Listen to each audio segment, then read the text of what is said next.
السلام عليكم ورحمة الله وبركاته.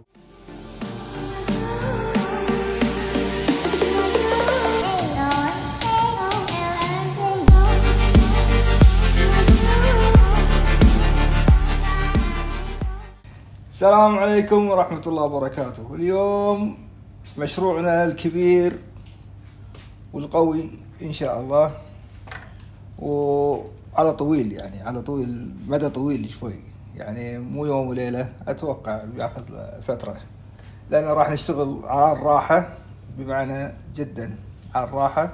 أي وقت ممكن أشتغل يوم، ممكن ما أشتغل باكر، ياخذ أسبوع، ياخذ شهر. الموضوع كالآتي: عندي ماكينتي C4 فيها تهريبات من كل صوب، من قطع ثلاجة، من جبنة أمامية، سيارة، من قصدي الماكينة ربلاتها ناشفة، يعني صار لها سنين الربلات. هذا دليل يعني السيارة الماكينة أنا طبعا شاريها مستعملة، وبالأصح خربانة كانت، وصلحناها وشغالة من 4 يمكن. بس اللي عندي في تهريبات في الجبنة الأمامية، الجبنة الخلفية، القطع صبابات عندي، فيعني حالتها مودية شوي. فقررنا إن شاء الله نسحب الماكينة برا وننفضها نفضة كاملة، جميع الربلات، أو خلينا نقول حق اللي ما يعرفون شو السيلات والقزقيتات. قزقيت راس راح أبدل، قزقيت ربل صباب راح أبدل، جبنة أمامية، جبنة خلفية، جميع ربل موجود بالماكينة راح نبدله.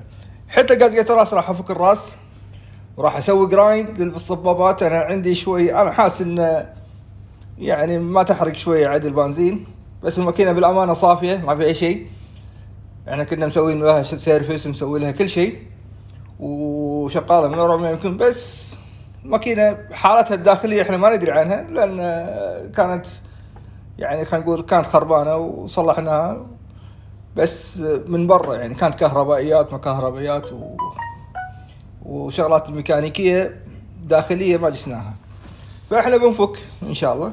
القطع غيار تقريبا كلها جبناها، شيء موجود خذيناه من الكويت وشيء طلبناه من برا. راح نبدل يعني مو تكيات، اللفترات اللي داخل الماكينة، راح نبدل ربل صباب، راح اسوي جراين حق الصبابات حق الروس الماكينة. فالحين ان شاء الله احنا وياكم راح نبدي نشيل القراشيع او نشيل الاغراض، نفضي مكان او نشيل الشغلات اللي ما لها داعي، وعشان نقدر نطلع ماكينة على الراحة. تدرون كورفت من قدام مستحيل تطلع الماكينة لأن مسافة ضيقة، يمكن حروة 10 سنتي. فنبدأ وياكم إن شاء الله المشروع، ونبدأ نفكك ونشيل لين نطلع الماكينة إن شاء الله، ونفلشها ونبدل القطع. وراح يكون هذا كله وياكم واحدة بواحدة. نبدأ الحين، نتوكل على الله. بسم الله الرحمن الرحيم. طبعا راح أبلش الحين. ما شاء الله عندي شباب هني مع الحظر تجوال قاعدين بطارية فاضيين، راح يفلشون معاي بنفس الوقت، يتسلون ويتعلمون. نقول يلا.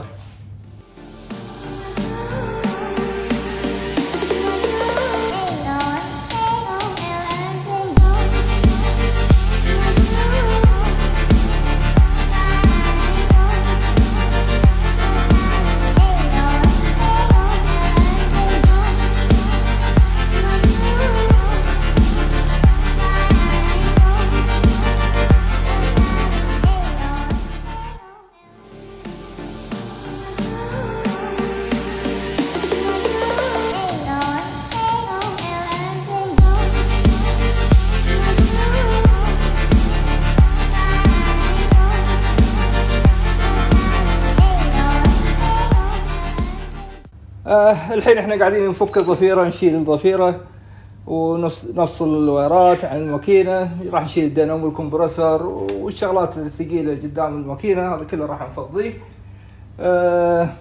ونشيل الشغلات اللي ما لها داعي، نفضي مساحة حق الماكينة عشان نقدر نسحبها بعدين. فالحين خلينا نكمل شغلنا ونشوفكم على خير.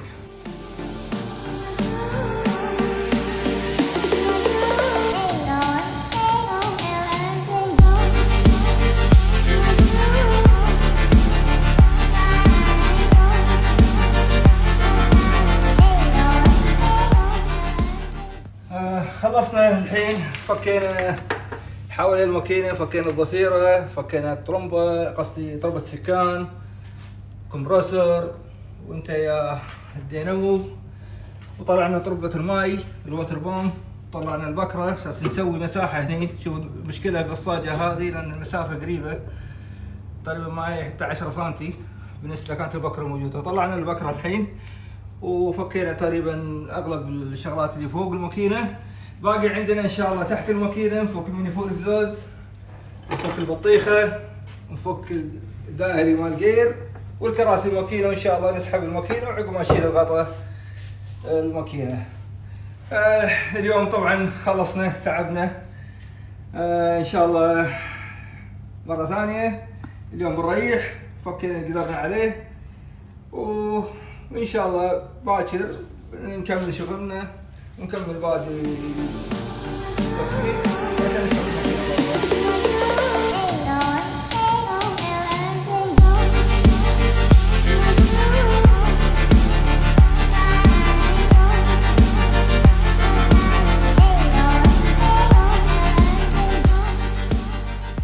الحمد لله خلصنا كل شيء. فكينا الدائري، الجير، البطيخة، السلف، كراسي الماكينة، ميني فولد اكزوز، كله جاهز.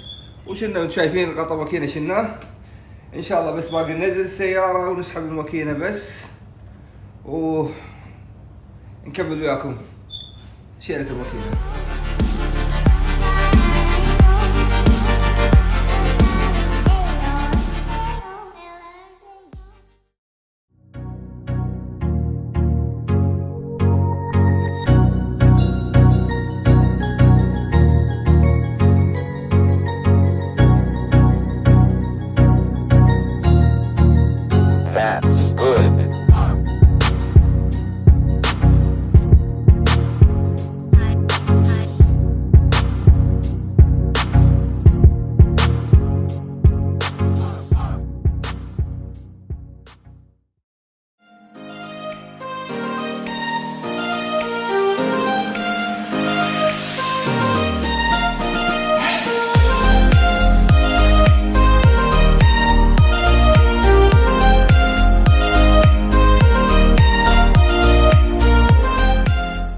طلعنا الماكينة الحين، انتم شايفين شلناه من مكانه. شوفوا الدهن ما شاء الله، كمية الدهن هذا ماكو دهن جديد بس دهن وايد فيها. طبعا هذا كله راح يتنظف واستعدل ان شاء الله بعدين. طلعت لنا مشكلة، اضطرينا نفك الدعامية، السبة البلانكو طلع قصير، بس ما في مشكلة، انا اوريدي دعامية بنصبغها بعدين. فالحين هذه ماكينتنا ان شاء الله، وشوفونا ان شاء الله مرة ثانية على اساس نبلش فيها نفككها، ونشوفكم على خير. السلام عليكم ورحمة الله.